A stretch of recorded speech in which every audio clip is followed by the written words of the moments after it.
오늘 우리가 하나님께서 시내산에서 이스라엘 백성들에게 주신 율법들과 또 십계명을 함께 나누었고, 이제 오늘은 하나님께서 말씀하신 성막에 대해서 우리가 함께 나누고 싶습니다.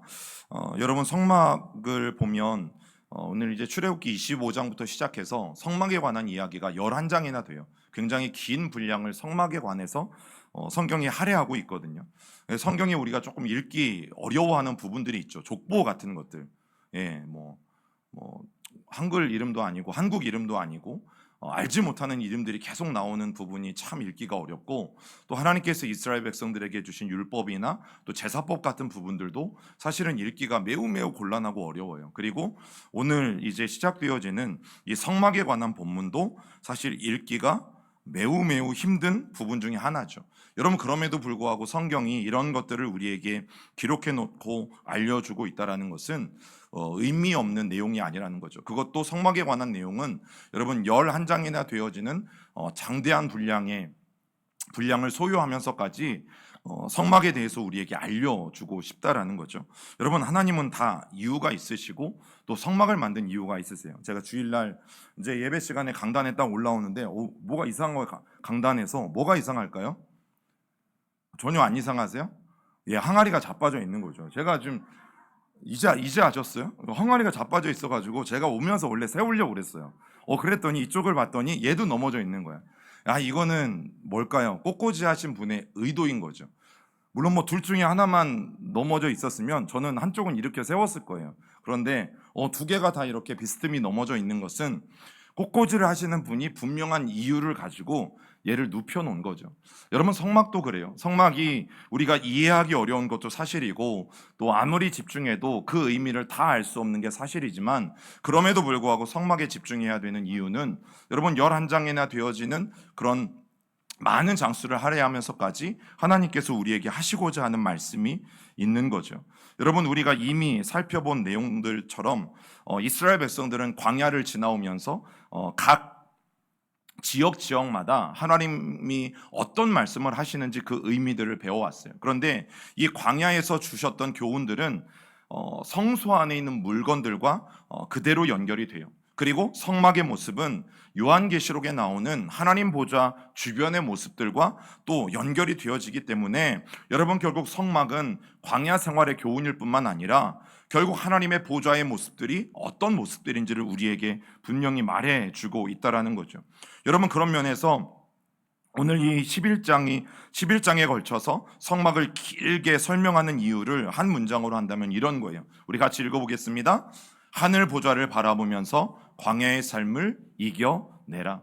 여러분, 저와 여러분들이 사는 삶을 광야와 같은 삶이라고 비유하죠. 그리고 40년 동안 이스라엘 백성들이 살았는데, 여러분, 이스라엘 백성들의 삶의 중심에는 성막이 있었어요. 그리고 그 성막은 다른 것이 아닌 바로 하나님의 보좌를 나타내죠. 여러분, 그러니까 광야의 삶을 살았던 이스라엘 백성들은 날마다 하나님 보좌를 바라보면서 그들의 광야와 같은 힘든 삶을 이겨낸 것들을 볼 수 있다는 것입니다. 여러분, 광야와 같은 세상을 이겨낸다는 것은 다른 것이 아니에요. 오늘도 우리가 성막 중심의 삶을 살아야 된다. 그래서 제가 오늘은 설교를 안 하고 우리 3, 4 여전도회가 토요일 날 저기 괴산에 이제 성막이 있는 데를 다녀오셨거든요.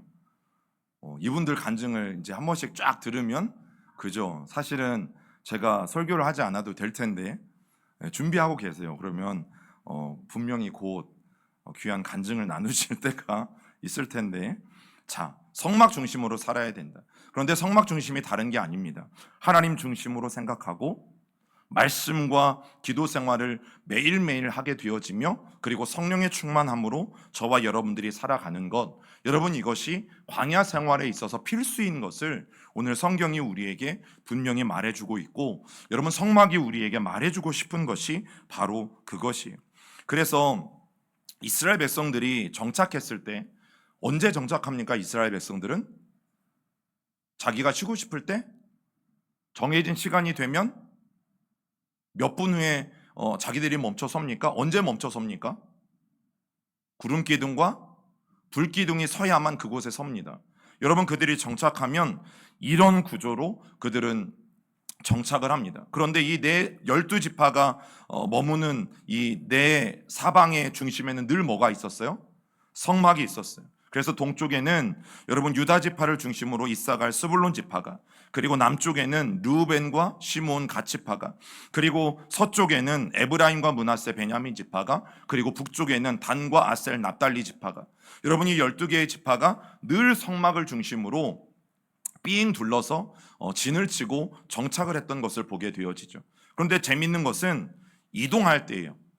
여러분 그들이 이제는 구름 기둥과 불 기둥이 움직여서 이동을 하게 되어지면 제일 앞장서는 것은 하나님을 상징하는 언약궤죠. 그런데 그 언약궤의 뒤를 따라서 유다, 이사갈, 스불론이 따릅니다. 그리고 쭉 따라가는 게 아니라 이 세 지파 다음에는 성막의 부품들, 성막의 외벽들이나 성막의 바닥들이나 성막의 부품들을 가진 레위인들이 그 중간에 서고 그 뒤를 르우벤과 시므온과 같이 따라가요. 그리고 성막 안에 있었던 기구들, 그 기구들을 든 레위인들이 그 뒤를 또 따라가고 마지막 나머지 지파들이 이 기구들 뒤를 쭉 따라서 결국에는 이동하는 거죠. 그러면 이스라엘 백성들이 정착을 할 때나 아니면 이스라엘 백성들이 움직일 때나 여러분 그들의 중심에는 항상 성막이 있었고 또 그들이 삶을 살아가는 동안 순간순간에도 늘 하나님의 성막 가운데 함께하고 있는 모습들을 여러분 우리는 쉽게 눈에 그릴 수 있다라는 사실이에요. 오늘 이 말씀이 우리에게 주는 것이 무엇인가 하면 결국 백성들의 삶은 이 성막 안에서 떠나면 안 된다라는 거죠. 그런데 성막이 무엇이라고 말씀드렸어요? 하나님의 보좌를 상징한다라고 말씀드렸어요. 하나님의 보좌를 날마다 바라보며 우리가 쉴 때든지 우리가 머물 때든지 우리가 일할 때든지 우리 학생들이 공부를 할 때든지 어느 때든지 여러분 우리는 하나님 중심의 삶을 살아야 될 것을 성경은 우리에게 계속해서 말해주고 있습니다. 자, 그러면 오늘 우리가 함께 살펴볼 것이 이제 성막 전체의 구조를 좀 먼저 살펴보고 싶은데요. 원래는 얘가 조금 세워져 있으면 훨씬 더 이해하기가 좋은데 그런데 눕혀져 있는 이유는 우리의 화면이 옆으로가 더 넓기 때문이죠. 자, 이 성막의 평면도를 보면 여러분 성막의 둘레 이 길이가 약 100규빗 정도가 됩니다. 100규빗을 한 규빗을 쉽게 생각하시면 50cm라고 생각하시면 가장 좋고요. 정확하게는 45.6cm라고 거기 적혀져 있고 이제 100규빗이 되어지면 45.6m가 되어지고 쉽게 약 50m 가량이라고 따지시면 됩니다. 왜냐하면 규빗이라는 이 단위는 여러분들의 팔꿈치부터 여러분들의 손끝까지의 거리예요. 그래서 이 길이가 저는 그래도 그죠 조금 길지만 저보다 짧은 분들이 있어요 없어요? 있잖아요. 그러니까 대략 50cm라고 보시면 가장 좋습니다. 그리고 가로의 길이는 50규빗 정도가 되어지고 또 성막에 들어가는 문은 동쪽에 하나만 있어요. 이 동쪽의 문을 지나면 여러분 가운데 번제단 그리고 5번의 물두멍을 지나서 그들은 드디어 성소 안으로 들어가게 되어지죠. 이 성소의 오른쪽에는 떡상이 있고요. 왼쪽에는 크게 대답하세요. 우리 3, 4여 전도회. 우리 바로 토요일에 갔다 오셨으니까 아직 까먹으려면 아직 멀었잖아요. 지금 지금 4일 됐는데 벌써 까먹으면 어떡해. 자, 그리고 2번은 뭐예요?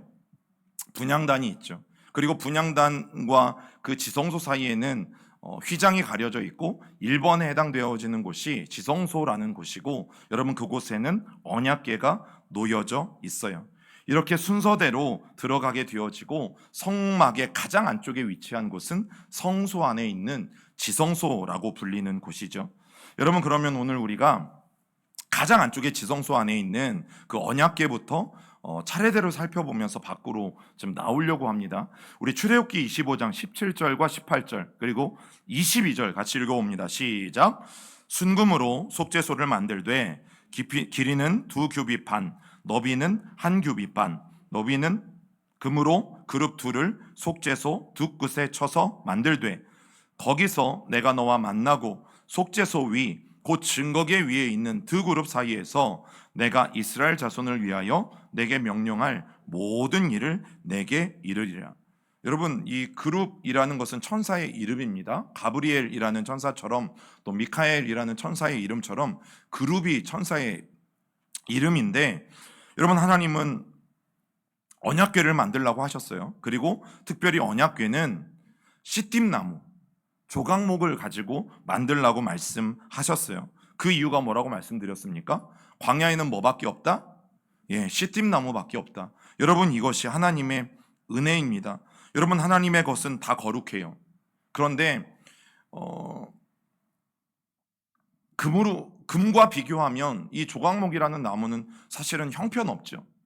그럼에도 불구하고 저 나무가 거룩한 이유는 하나님께서 그거를 구별하셔서 하나님의 기구로 만들라고 하셨기 때문이죠.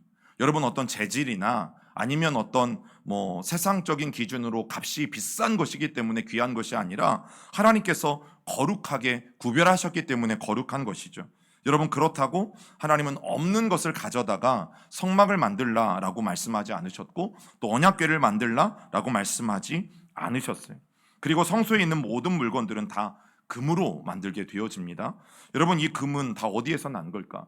이스라엘 백성들이 미디안 광야를 지나왔다고 했는데 여러분, 그 광야를 지나오는 동안 금광에 들어가서 그 금을 캤을까? 그런데 이미 말씀을 드렸어요. 이스라엘 백성들이 지나온 미디안 광야에는 구리광산이 있었지 여러분, 금광산은 없었어요. 여러분, 그러면 이 금은 어디에서 났는지 오늘 말씀에도 등장하지만 출애굽기 12장 35절에 보면 나오죠. 우리 35절 36절 읽어봅니다. 이스라엘 자손이 모세의 말대로 하여 애굽 사람에게 은금 패물과 의복을 구하매 여호와께서 애굽 사람들에게 이스라엘 백성에게 은혜를 입히게 하사 그들이 구하는 대로 주게 하심으로 그들이 애굽 사람의 물품을 취하였더라. 여러분, 오늘 성경이 우리에게 주는 이 말씀을 보면 저 은금은 어디에서 난 거예요? 출애굽을 할 때 애굽 사람들로부터 받은 거예요. 패물도 받았고 의복도 받았고 오늘 성경에 보면 성막을 짓는 데 들어가는 여러 가지 도구들도 하나님께서 받게 하셨어요. 그런데 그 은금을 받은 이유가 36절에 보면 뭐라고 적혀져 있어요? 하나님이 애굽 사람들로 하여금 이스라엘 백성들에게 은혜를 입게 하셨다. 그 말은 뭐예요? 우리가 나갈 때에 그 은과 금을 요구했을 때 여러분, 애굽 사람들이 아낌없이 주었어요. 조건 없이 이스라엘 백성들에게 은도 주고 금도 주고 그리고 의복도 주었다라는 것을 우리가 말씀을 통해서 알 수 있는 것이죠. 여러분, 그렇게 하나님께 은혜로 받은 거예요. 그것들을 이스라엘 백성들은 간직하고 있었어요. 그런데 보세요. 우리 2절, 25장 2절, 여러분 성경책 보셔야 돼요. 25장 2절 시작. 이스라엘 자손에게 명령하여 내게 예물을 가져오라 하고 기쁜 마음으로 내는 자가 내게 바치는 모든 것을 너희는 받을지니라. 여러분, 분명 하나님은 아무런 조건 없이 애굽 사람들로부터 은과 금을 얻게 하셨어요. 우리말로 하면 공짜, 하나님 표현으로 하면 은혜. 여러분, 아무런 것이 이스라엘 백성들은 한 것이 없어요. 10가지 하나님의 베푸신 재앙을 보고 그 하나님의 놀라운 능력에 압도되어서 이스라엘 백성들이 요구할 때에 순순히 그들에게 자신의 재산들을 내어주었어요. 그러면 이스라엘 백성들의 마음이 어떠해야 합니까? 그런데 2절에 보니까 기쁜 마음으로 내는 자가 내게 바치는 모든 것을 너희는 받을지어다. 그럼 이 말씀 뒤에는 뭐가 있었을까요? 기쁜 마음으로 내지 않은 사람들이 있는 거죠. 여러분, 분명 받을 때 내가 아무것도 한 것 없이 하나님이 거저 이것들을 은혜로 얻게 하셨어요. 그러면 하나님의 것이 분명한데 여러분, 시간이 지나면서 점점점 사람들에게는 뭐가 생겨요? 욕심이 생기고 이것들이 내 것이라는 마음이 들고 결국 성막을 지을 때 하나님이 은금이 필요하다고 말씀하셨음에도 불구하고 기쁜 마음으로 내어놓지 않는 사람들이 있는 거죠. 여러분, 우리가 맡은 구원이라는 은혜는 하나님께 거저 받은 거죠. 또 은혜뿐만 아니라 구원뿐만 아니라 저와 여러분들이 하나님으로부터 거저 받은 것들은 상상할 수 없을 만큼 많아요. 우리는 우리의 노력으로 얻은 것이다, 우리의 열정과 우리의 힘으로 얻은 것이다 라고 우리는 말하지만 여러분, 우리가 지난 주일날 배웠죠. 하나님이 재물을 얻게 할 능력을 주셨기 때문에 이스라엘 백성들은 재물을 얻은 것이다 라는 말씀도 여러분, 우리는 분명히 배웠어요. 여러분, 사실 우리가 누리고 있는 모든 것들이 하나님이 우리에게 거저 주신 것들이거든요. 그러면 우리가 거저 받은 것을 그것이 구원이든지 다른 사람들에게 거저 나눌 이유가 분명히 있는 것이죠. 또 우리의 물질이든 우리의 능력이든 달란트든 그것이 무엇이든 거저 받은 사람들은 그것을 거저 줄 알아요. 그런데 주일날도 말씀드린 것처럼 내 힘으로 했고 내 능력으로 했다고 생각하는 사람은, 그리고 하나님이 애굽 사람들을 통해서 얻게 하신 것을 내 것이라고 생각하는 사람들은 오늘 말씀에서처럼 기쁜 마음으로 하나님 앞에 드릴 수 없었어요. 왜 그런 줄 아십니까? 너무나 아까웠기 때문이에요. 여러분, 하나님은 기쁘게 드리는 것만 받으라고 분명하게 모세에게 말씀하고 있어요. 여러분, 그 언약궤를 만든 이유가 뭐냐면 그 언약궤에 세 가지를 넣게 되어지지만 그 중에서도 하나님의 말씀을 기록한 저 십계명 두 돌판을 넣기 위함이에요. 그런데 이 언약궤에서 중요한 것이 뭐냐면 언약궤의 덮개, 속죄소라고도 부르고 또 시온좌라고도 부르는 은혜의 보좌를 상징하는 저 덮개예요. 저 덮개의 모양은 여러분 그림에서 보시는 것처럼 그룹이라는 천사 둘이 서로 날개를 펴서 날개가 마주 닿을 수 있도록 날개를 활짝 펴서 서로가 서로를 바라보고 있는 모양을 하고 있는 것, 여러분 저것이 바로 속죄소예요. 왜 이 언약궤 중에서 속죄소가 중요하다라는 말씀을 드리냐면 하나님이 이렇게 말씀하셨기 때문입니다. 읽어봅니다. 거기서 내가 너와 만나고 속죄소의 곧 증거궤 위에 있는 두 그룹 사이에서 내가 이스라엘 자손을 위하여 내게 명령할 모든 일을 내게 이르리라. 여러분, 하나님이 오늘 뭐라고 말씀하시냐면 내가 거기에서 너를 만난다. 그리고 내가 그곳에서 이스라엘 백성들에게 행할 모든 명령을 그곳에서 내릴 것을 하나님 말씀하고 있죠. 여러분, 예배에는 단계가 있어요. 어떤 단계가 있냐면 세 부분으로 예배를 나누면 예배는 감사로 시작합니다. 감사, 찬양, 경배의 단계가 있어요. 이 순서를 밟아서 모든 예배자들은 예배 가운데 나와요. 아까 여러분 성막의 단면도를 보시는 것처럼 성막에서 출입문은 몇 개예요? 한 개예요. 동쪽에만 있어요. 그 동쪽으로 들어왔다가 동쪽으로 나가야 돼요. 그러면 예배를 온전히 드리는 사람들은 그 출입문을 통과해서 번제단을 지나서 물두멍을 지나서 성소를 통과해서 지성소까지 차례로 이렇게 지나가게 되어져 있어요. 여러분, 그 출입문이 상징하는 게 감사예요. 감사. 그 감사의 단계를 지나면 찬양의 단계인 물두멍과 번제단과 물두멍이 있는 그 바깥들을 지나서 이제 경배의 단계인 성소 안으로 들어오게 되어지는 거죠. 그래서 제가 이거 예배 세미나 할 때도 말씀드렸는데, 여러분 우리가 부르는 찬양 중에도 감사를 상징하는 찬양이 있죠. 그 다음에 하나님이 행하신 일들, 우리의 죄를 씻으셨다거나 하나님이 우리를 지키셨다거나 하나님이 우리를 위해서 놀라운 일들을 행하셨다거나 이런 노래들을 찬양이라고 불러요. 그리고 하나님의 하나님 되심, 이런 것 안 하셔도 상관이 없어. 하나님이 우리를 구원하신 것, 그냥 하나님의 하나님 되신 것만으로도 찬양받기 합당하신 것, 그 내용들을 담은 노래를 경배라고 불러요. 그러면 우리가 찬양 콘티를 짤 때도 감사와 찬양과 경배의 순서를 따라서 이 찬양 콘티를 따면 좋죠. 여러분, 말씀드린 것처럼 감사가 먼저인데 만약에 감사가 나중에 온다면 여러분 이거는 성막의 구조로 따지면 굉장히 불가능한 거죠. 왜 그렇습니까? 감사함으로 모든 예배가 시작이 되거든요. 감사함으로 그 문을 들어가야 되거든요.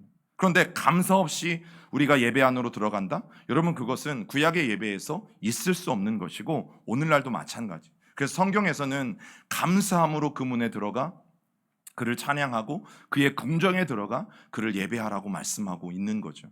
여러분, 오늘 하나님께서 이 성막에 있는 모든 장소와 기구들이 있는 곳이 있지만 하나님을 만날 수 있는 곳은 바로 여기예요. 지성소 안에 있는 언약궤, 그리고 언약궤 위에 있는 바로 언약궤의 덮개인 속죄소 위에서 이스라엘 백성들을 만나줄 것을 약속하셨어요. 이곳에서 이스라엘 백성들에게 말씀해 주실 것을 하나님은 약속하셨어요. 그래서 모든 예배자들은 감사함으로 그 문에 들어가는 것, 감사함으로 성전의 문으로 들어오는 것을 시작해서 모든 예배의 순서를 거쳐서 마지막 지성소까지 들어가야 되는 거죠. 그래서 제가 이제 예배 세미나 할 때 농담으로 그런 이야기를 좀 드렸는데, 만약에 예배 시간이 다 지났는데 막 예배 11시 예배를 기준으로 하면 11시 막 반에 와. 그러면 이 사람은 담 넘어 들어오는 사람이에요. 아니면 11시 10분도 마찬가지고 11시 40분도 마찬가지고 예배 시간이 지나서 들어오는 사람은요, 담 넘어 들어오는 사람이에요. 여러분, 제사장들이 성소에 들어가서 하나님의 제의를 행하는데 제사장들의 발목에는 뭐가 달려 있다라고 말씀을 드렸어요? 예, 종이 달려 있어요. 석종이 아니고 종이 달려 있어요. 그리고 그 발에는 또 뭐가 걸려 있어요? 긴 밧줄이 걸려 있어요.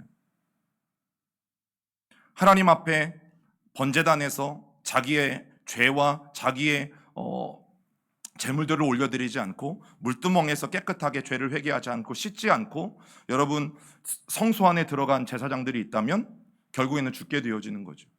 여러분 예배가 그걸 말씀드리는 거예요. 아예 뭐 내가 중간에 뭐 늦게 올 수도 있죠.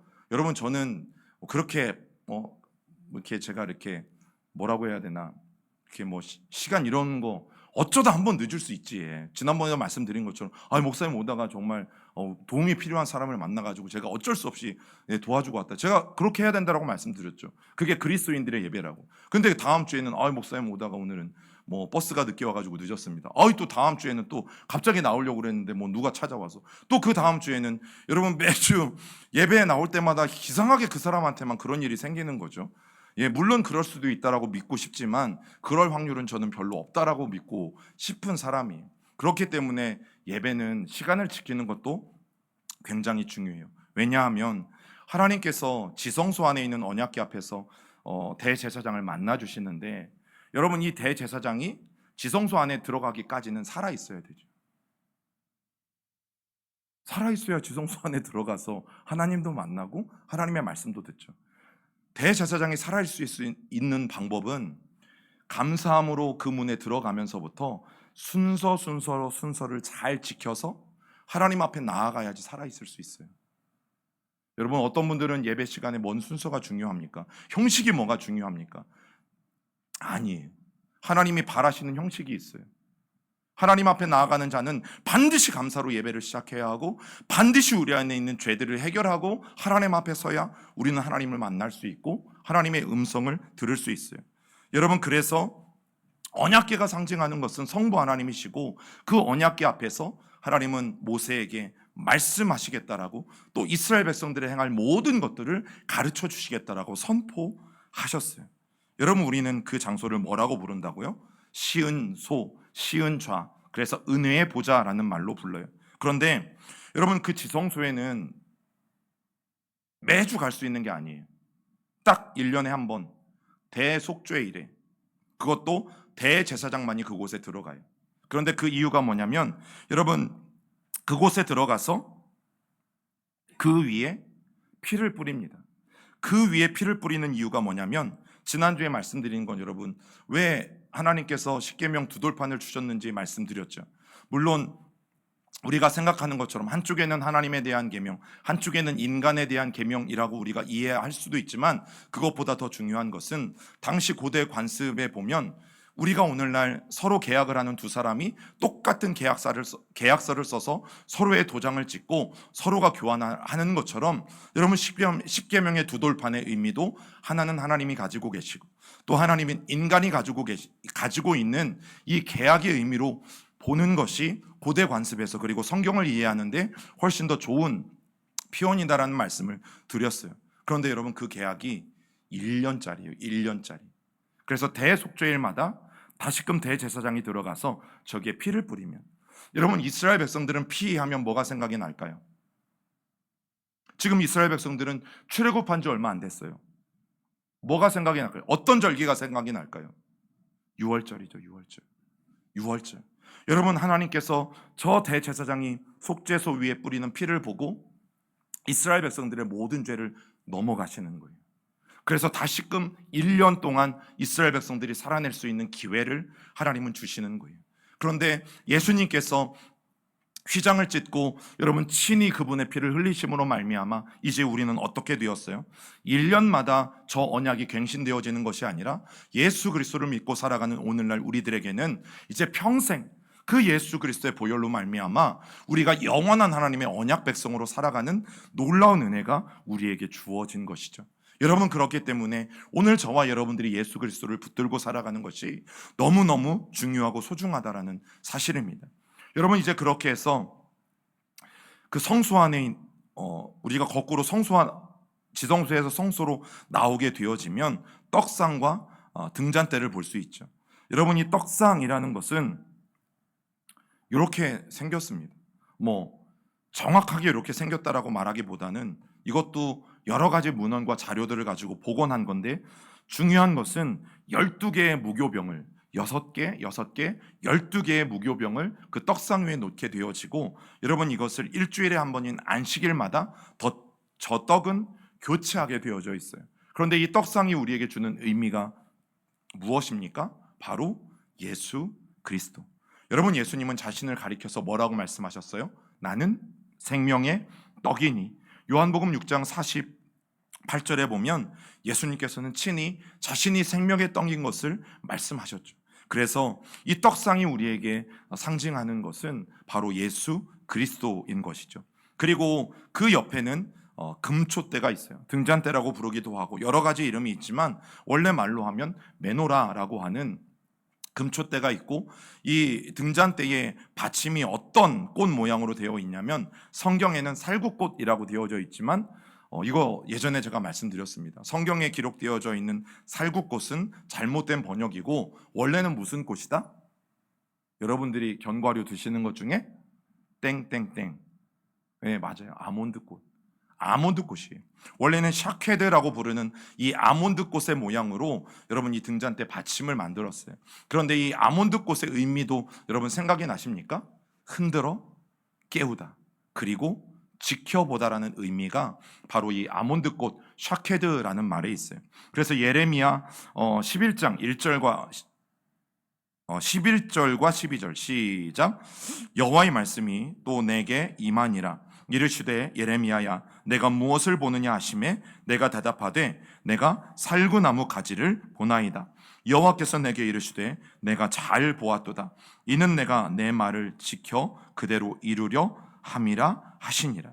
여러분, 여기에서 살구나무라는 말이 그리고 지켜라는 말이 똑같은 말이에요.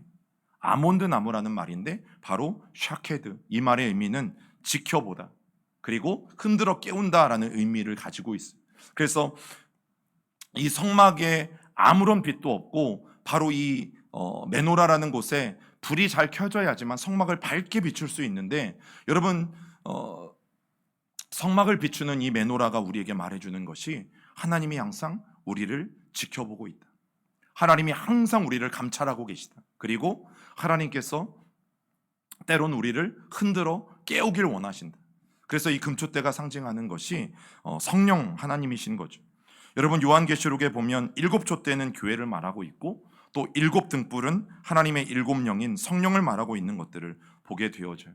자, 그리고 넘어가서 그 성소를 덮는 덮개가 있거든요. 이 덮개가 재밌는 것 중에 하나는 4가지 종류로 이 성소를 덮습니다. 첫 번째, 무엇을 가지고 덮습니까?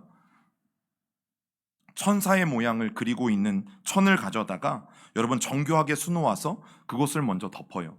그리고 두 번째는 염소털을 가져다가 또 그 위에 덧입혀서 덮어요. 그리고 세 번째는 붉게 물든 순양의 가죽을 가져다가 덮고, 그리고 마지막에는 해달의 가죽을 가져다가 덮죠. 여러분, 4개의 천과 가죽을 가져다 덮었어요. 과연 그러면 이 성소가 깜깜할까요? 아니면 밝을까요? 깜깜한 거죠. 여러분, 그래서 이 안에 필요한 것이 성소를 밝혀주는 유일한 불빛인 아까 보았던 메노라, 즉 금초대가 여러분 그곳에 분명히 필요한 것이에요. 그리고 반대로 이제 어두운 색깔인 저 해달의 가죽으로부터 이제 붉은 순양의 가죽을 지나서 또 염소털을 지나서 그리고 마지막 천사의 모양으로 수놓은 저 천까지 오게 되어지는 것을 보면, 여러분 결국에는 이렇게 거꾸로 거슬러 내려와서 결국에는 거룩한 장소에 이를 수 있다는 것을 우리가 다시 한번 깨닫게 되어져요. 그리고 이 성소를 보면 성소의 가장 큰 특징이 있어요. 이 성소는 움직일 수 있다는 거예요. 오늘날 우리 교회는 움직일 수가 없죠. 그런데 성소는 여러분 움직일 수 있습니다. 긴 널판을 가지고 이어서 만들었어요.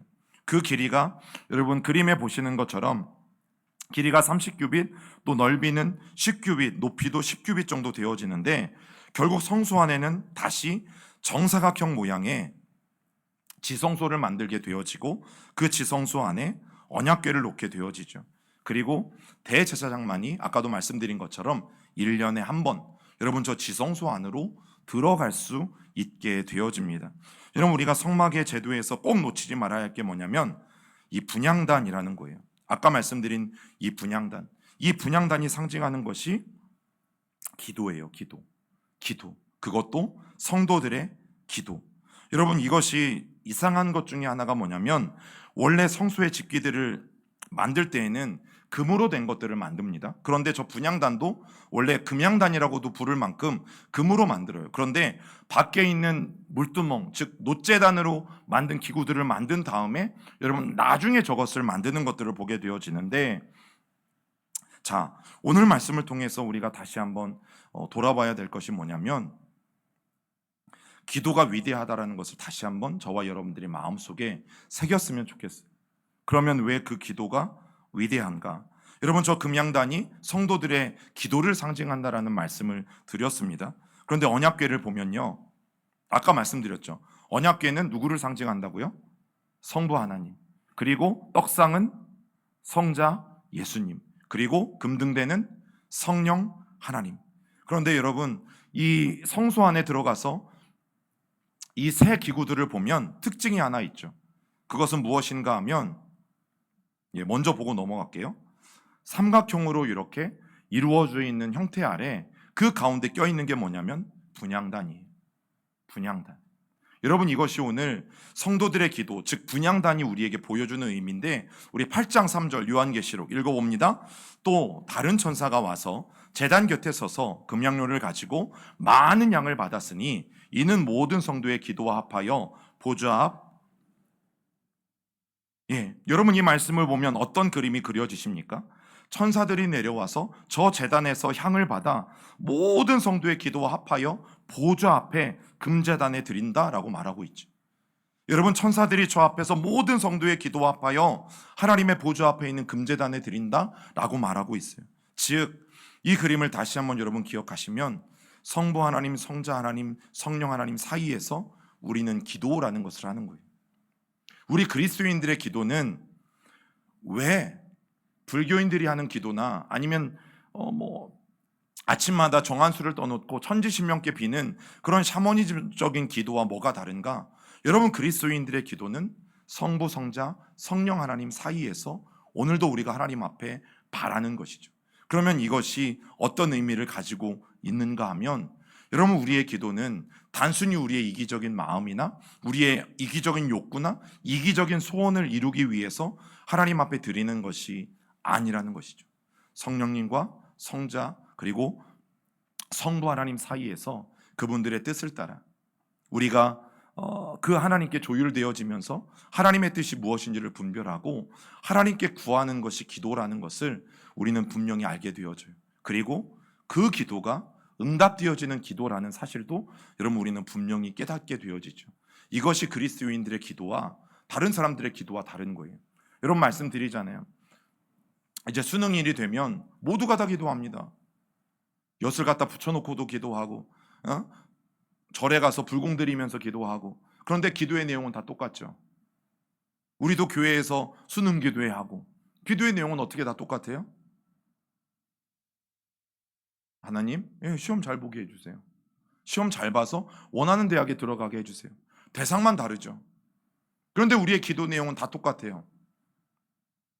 그러나 그리스도인들의 기도는 달라야 되는 거죠. 이제 올해 우리 그죠, 2명이나 그지? 우리 주아하고요. 누구죠? 우진이하고 우리 또 2명이나 올해는 수험생이 생겼어요. 여러분 기도해 주세요. 그런데 어떻게 기도하실 거예요? 목사님이 지금 2가지를 얘기했으니까 2가지는 빼고 기도하면 되겠죠. 하나님 시험 잘 보게 해주세요. 하나님 원하는 과에 꼭 들어가게 해주세요. 제가 기회가 되면 어떻게 우리가 그리스도인들이 기도하는 게 좋을지 나눌 수 있도록 하겠습니다. 그리고 제가 특별히 우리 고3 부모님들에게는 그 자료들을 좀 이제 드릴게요. 곧 그죠? 100일이 언제입니까? 8월? 여보세요. 100일이 언제냐고. 여보세요. 지금 딴 사람은 몰라도 당신은 아셔야죠. 괜찮아요. 우리 주아는 지금 하나님께 다 맡겨가지고 세상 사람들은 100일이 중요한, 그죠? 나는 100일은 안 중요해. 왜냐하면 세상 사람들만 100일이 중요한 거지. 절대 나중에 연애하거나 그럴 때도 100일 따지지 말기를 간절히 부탁을 드립니다. 자, 여러분, 그래서 그리스도인들의 기도는 달라야 돼요. 제가 많이 강조하는 게 기도의 내용이 바뀌면 기도 응답이 빠르다. 여러분, 이것이 그 이유 중에 하나이기도 해요. 여러분, 이런 면에서 기도는 위대한 거예요. 왜냐하면 성부와 성자와 성령 하나님 사이에서 그리스도인들은 기도하기 때문에 누구의 이름을 부르면서 기도해도 하나님이 들으시고, 그러나 우리의 기도의 내용들은 하나님의 뜻과 잘 조율되어야 그 기도의 내용들이 응답되어지는 거죠. 여러분, 우리가 꼭 기억해야 될 게 그거예요. 하나님이 너무너무 응답해 주기를 원하시는데 하나님의 뜻하고 이게 일치점이 일어나지 않으면 절대 기도의 응답은 없어요. 그래서 우리가 기도하면서 끊임없이 우리의 기도의 내용들을 바꿔야 되는 것이 중요한 거죠. 그런데 어떤 분들은 자꾸 하나님 보고 바꾸라고 해요. 하나님, 나는 이게 필요하니까, 나는 이걸 정말 원하니까 하나님이 뜻을 굽히고 내 기도를 들어달라고 기도하는 분들이 있죠. 여러분, 그러면 절대 우리에게 유익하지 않아요. 말씀을 좀 정리해 볼까요? 여러분, 마라에서 쓴물이 단물로 바뀌는 사건이 있었죠. 그것을 우리는 뭐라고 불렀어요? 여호와 라파라고 불렀어요. 그런데 이 마라에서 하나님이 원하셨던 것은 가치관이 변화되는 것, 그리고 그것이 상징하는 것은 성부 하나님이세요. 그것이 그대로 성막의 언약궤라는 성막의 기구로 옮겨지게 돼요. 그리고 그들이 신광야에 이르렀을 때는 식량 부족을 겪게 되어지지만 하늘에서 뭐가 내려왔어요? 만나가 내려왔죠. 만나는 말씀을 상징하고 동일하게 그 말씀은 성자 예수님을 가리키죠. 그리고 그것이 성소 안에 있는 떡상이라는 것으로 표현이 돼요. 그리고 그들이 르비딤에 이르렀을 때 첫 번째, 물이 없을 때 바위에서 샘물이 솟아났죠. 여러분, 그 사건을 통해서 우리가 성령 하나님과 함께 날마다 살지 않으면 안 된다라는 것을 깨닫게 되어지고, 그리고 그것이 성막에서는 무엇으로 표현됩니까? 금 등잔, 금촛대, 등잔, 어떤 표현이든 괜찮아요. 그리고 마지막 르비딤 두 번째 사건, 아말렉과의 전쟁 가운데 있을 때 여러분, 모세가 손을 높이 들 때 그리고 기도할 때 여호와의 니스의 승리가 있었죠. 그것이 상징하는 게 뭐예요? 기도, 바로 성도의 기도. 여러분, 그것이 성막에서는 분향단 아니면 금향단이라고도 불리는 바로 그 성막의 기구들로 표현되어지는 거죠. 여러분, 성막은 왜 11장이나 별로 상관도 없을 것 같은데 이렇게 하나님이 긴 내용을 기록해 놓으셨는가? 여러분, 하나하나 뜯어보면 상관이 있어요, 없어요? 있는 거죠. 하나님 중심, 예수 그리스도 중심, 또 성령 하나님과 동행하는 그리스도인들의 기도, 이 네 가지를 성막은 짧게 나누었지만, 다 나눈 건 아니지만 우리에게 말씀하고 있잖아요. 이것이 광야를 살아가는 삶을 살아가게 되어질 때에 여러분, 하늘 보좌를 바라보아야 될 이유가 여기에 있는 거예요. 하나님 중심으로 날마다 하나님의 말씀을 먹으며, 그리고 성령 하나님과 동행하며, 그리고 매일매일의 기도로 살아가는 사람들은 여러분, 분명히 광야와 같은 삶에서도 승리할 수 있다라는 것이죠. 여러분, 오늘 이 말씀을 우리가 다시 한번 기억하며 하나님 앞에 우리의 삶을 올려드릴 수 있길 부탁을 드립니다. 우리가